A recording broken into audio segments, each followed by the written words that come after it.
સ્વાસ્થ્ય સંબંધિત કારણોસર જગદીપ ધનખરે ભારતના ઉપરાષ્ટ્રપતિ પદેથી રાજીનામું આપ્યું, જેને રાષ્ટ્રપતિ દ્રૌપદી મુર્મુએ સ્વીકારી લીધું છે. ધનખરે 2022માં ઉપરાષ્ટ્રપતિ તરીકે શપથ લીધા હતા.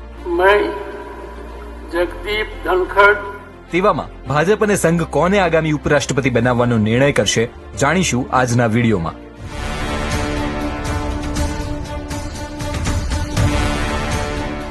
નિષ્ણાંતોના મતે સરકાર ભાજપ સંઘની પૃષ્ઠભૂમિ ધરાવતી મજબૂત રાજકીય વ્યક્તિની પસંદગી કરશે, જેના વિરોધ પક્ષ સાથે પણ સારા સંબંધો હોય.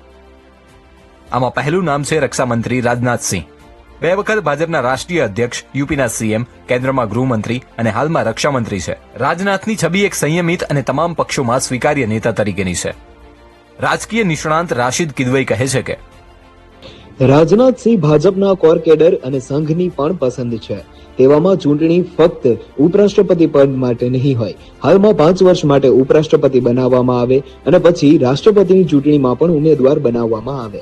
આગળનું નામ છે કેન્દ્રીય કૃષિ મંત્રી શિવરાજસિંહ ચૌહાણનું. શિવરાજ 12 વખત ધારાસભ્ય, 5 વખત લોકસભા સાંસદ, સૌથી લાંબા સમય સુધી મુખ્યમંત્રી અને ભાજપના રાષ્ટ્રીય ઉપાધ્યક્ષ રહી ચૂક્યા છે.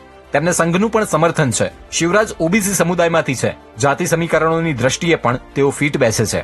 આ અંગે રાશિદ કિદવઈ કહે છે, શિવરાજસિંહ ચૌહાણની ઉંમર વધારે નથી, છતાં જો તેમને ઉપરાષ્ટ્રપતિ બનાવવામાં આવે તો તે આશ્ચર્યજનક નહીં હોય. સાથે જ તેમના અન્ય પક્ષો. આખો વિડીયો જોવા માટે ડાઉનલોડ કરો દિવ્ય ભાસ્કર એપ.